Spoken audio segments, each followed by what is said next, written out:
হ্যাঁ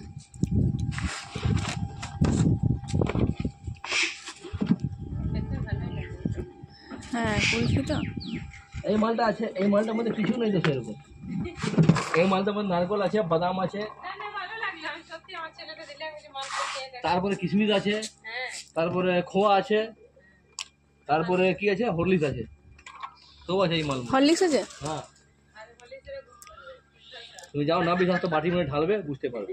বাটি মধ্যে ঢেলে দাও 10 মিনিট, গোলটা খেয়ে নেবে। যে শরবত বিক্রি করে 30 টাকা গ্লাস,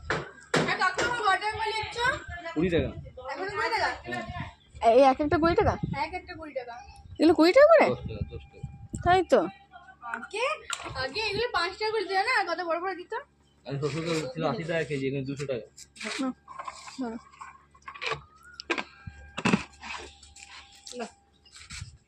আগুন জি এখানে পয়সাই খাচ্ছে, মানুষ টাকা খাচ্ছে, জিনিস খাচ্ছে না। ভালো লাগছে? দেখাচ্ছে, দেখান, খাও খাও খাও।